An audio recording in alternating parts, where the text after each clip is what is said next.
Children, today I am teaching you chapter 8 in civics. The name is Confronting Marginalization. In previous chapter we read about two different groups and the experiences of inequality and discrimination. तो पिछले chapter हमने दो groups के बारे में पढ़ा जिन्होंने discrimination inequality face की.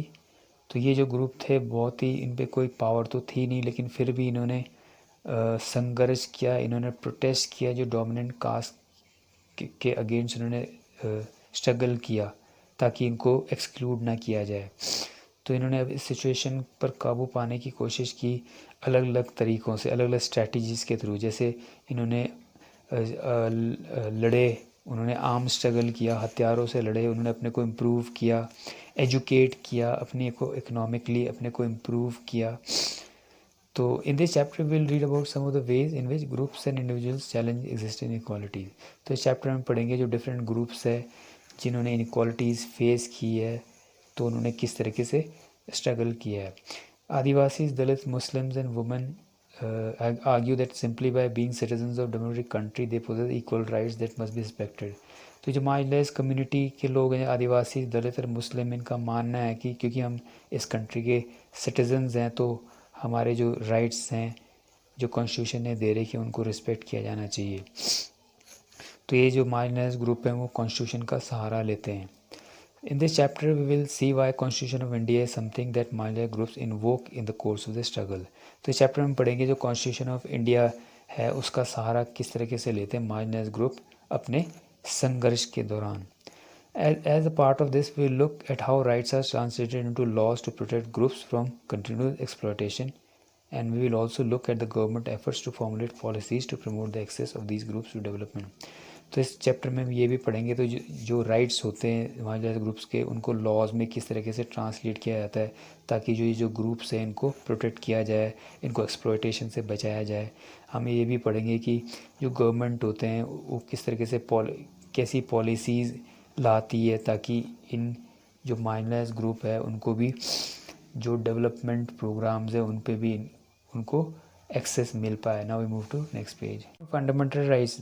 The Constitution lays down the principles that make a society and polity democratic. तो कॉन्स्टिट्यूशन इस टाइप के प्रिंसिपल्स प्रेजेंट करता है जिससे हमारी सोसाइटी में इक्वालिटी और डेमोक्रेसी बनी रहे. सो ये फंडामेंटल राइट्स के रूप में कॉन्स्टिट्यूशन में अवेलेबल हैं. ये जो फंडामेंटल राइट्स हैं सब इंडियंस के लिए इक्वली अवेलेबल हैं. सो मार्जिनलाइज लोगों का ये है कि उन्होंने इन फंडामेंटल राइट्स का यूज़ दो तरीके से किया है. Firstly by insisting on their fundamental rights. पहले उन्होंने फंडामेंटल राइट्स पे जोर देते हुए गवर्नमेंट को फोर्स किया है कि उनके साथ जो अन्याय हो रहा है उसको रिकॉग्नाइज़ किया जाए. दूसरा उन्होंने गवर्नमेंट को जो लॉज उनके लिए बनाए गए हैं उनको लागू करने के लिए भी गवर्नमेंट को फोर्स किया है. Now we move to next paragraph. Article 17 of the constitution state that untouchability has been abolished. तो आर्टिकल 17 ऑफ कॉन्स्टिट्यूशन के अकॉर्डिंग अनटचेबिलिटी पूरी तरह से बैन कर दिया गया है. अब कोई भी दलित्स को टेम्पल्स में एंटर करने के लिए मना नहीं किया जाता, पब्लिक प्लेस में जाने से मना नहीं कर सकते या उनको एजुकेशन देने के लिए भी मना नहीं कर सकते. सो अनटचेबिलिटी एक रॉन्ग प्रैक्टिस है. अब ये कोई डेमोक्रेटिक गवर्नमेंट इसको टॉलरेट नहीं करेगी. Now it is a criminal offense. There are other sections in the constitution that help to strengthen the argument against untouchability. तो constitution में article 15 के according no citizen of India shall be discriminated against on the basis of religion, race, caste, sex or place of birth.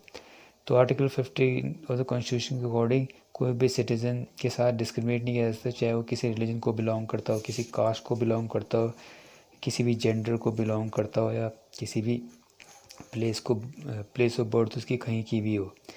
This has been use by Dalits to seek equality where it has been denied to them. तो इस तरीके से उन्होंने इस rights का use किया है Dalits ने जहाँ भी उनके साथ इनजस्टिस हुआ है. Now we move to next page. In addition to providing facilities, the government also operates through laws to ensure the concrete steps are taken to end inequality in the system. तो facilities provide करने के अलावा जो government है वो कुछ steps लेती है ताकि सोसाइटी में इनइक्वालिटी ख़त्म हो जाए। इसमें से एक है रिज़र्वेशन पॉलिसी। ये उन लोगों के लिए जैसे दलित सर आदिवासीज़ हैं, इनको गवर्नमेंट जॉब्स में रिज़र्वेशन है। इसके अलावा इन्हें एजुकेशन इंस्टीट्यूशन में भी रिज़र्वेशन की फैसिलिटीज़ है। ये इस वजह से है क्योंकि बहुत सेंचुरीज़ से इनको अपॉर्चुनिटीज़ नहीं मिली हैं, ना तो इनको सीखने की अपॉर्चुनिटी मिली है, ना तो अपने स्किल डेवलप करने की अपॉर्चुनिटीज़ मिली हैं। तो जो गवर्नमेंट है उसको स्टेप्स लेने चाहिए ताकि इनको आगे आने का मौका दिया जाए। Now we move to next paragraph. How does reservation policy work? तो गवर्नमेंट जो इंडिया में है, जितनी भी गवर्नमेंट है उनकी अपनी लिस्ट है schedule caste, schedule tribe, backward classes की। तो स्टूडेंट्स जो एजुकेशन इंस्टीट्यूशन में या गवर्नमेंट जॉब्स के लिए अप्लाई करते हैं उनको अपना कास्ट ट्राइब सर्टिफिकेट प्रोवाइड करना पड़ता है। और कोई दलित कास्ट और ट्राइबल कास्ट का गवर्नमेंट लिस्ट में नाम है तो वो जो रिजर्वेशन का जो बेनिफिट है उनको मिल जाता है। और कॉलेजेस में एडमिशन के लिए जैसे मेडिकल कॉलेजेस में उनके कुछ कट ऑफ मार्क्स होते हैं। इसका मतलब ये है कि जो दलित और ट्राइबल कैंडिडेट्स होते हैं वो वैसे ही एडमिट नहीं हो सकते, उनको भी एक सर्टेन परसेंटेज ऑफ मार्क्स लाने पड़ते हैं। Government also offer special scholarship for दो स्टूडेंट्स। इसके अलावा गवर्नमेंट इन स्टूडेंट्स के लिए स्कॉलरशिप भी प्रोवाइड करती है। Now we move to next paragraph. Schedule caste and schedule tribes prevention of atrocities 1989। ये एक्ट 1989 में बनाया गया था क्योंकि जो दलित सर आदिवासीज़ हैं वो गवर्नमेंट को ये दिखाना चाहते थे कि जो उनके साथ रोज़ जो ह्यूमिलिएशन होता है या उनके साथ गलत व्यवहार होता है उसकी तरफ गवर्नमेंट का ध्यान खींचने की कोशिश कर रहे थे वो। अब ये जो ट्रीटमेंट है उनके साथ तो बहुत पहले से होता ही आ रहा है, लेकिन इस चीज़ ने वायलेंट कैरेक्टर तब हुआ जब 1917 और 1980 में सदर्न इंडिया में कुछ दलित ग्रुप्स थे, उन्होंने अपने जो कास्ट ड्यूटीज़ है उसको परफॉर्म करने के लिए मना कर दिया क्योंकि वो चाहते थे उनके साथ इक्वल ट्रीटमेंट हो। This resulted in more powerful caste unleashing violence against them. तो इसका रिजल्ट ये था कि जो पावरफुल कास्ट थे उन्होंने इनके साथ हिंसा की। सो उन्होंने फिर दलित थे या आदिवासी दलित थे, इन्होंने गवर्नमेंट को ये बताने की कोशिश की कि अभी भी अनटचेबिलिटी छुप छुप के प्रैक्टिस हो रही है। तो दलित कम्युनिटीज़ ने या दलित ग्रुप्स ने ये डिमांड की कि जो डिफरेंट जो वायलेंस उनके साथ होते हैं उनके लिए स्ट्रिक्ट पनिशमेंट प्रिस्क्राइब की जाए। Now we move to next paragraph. Adivasi demand है 1989 एक्ट।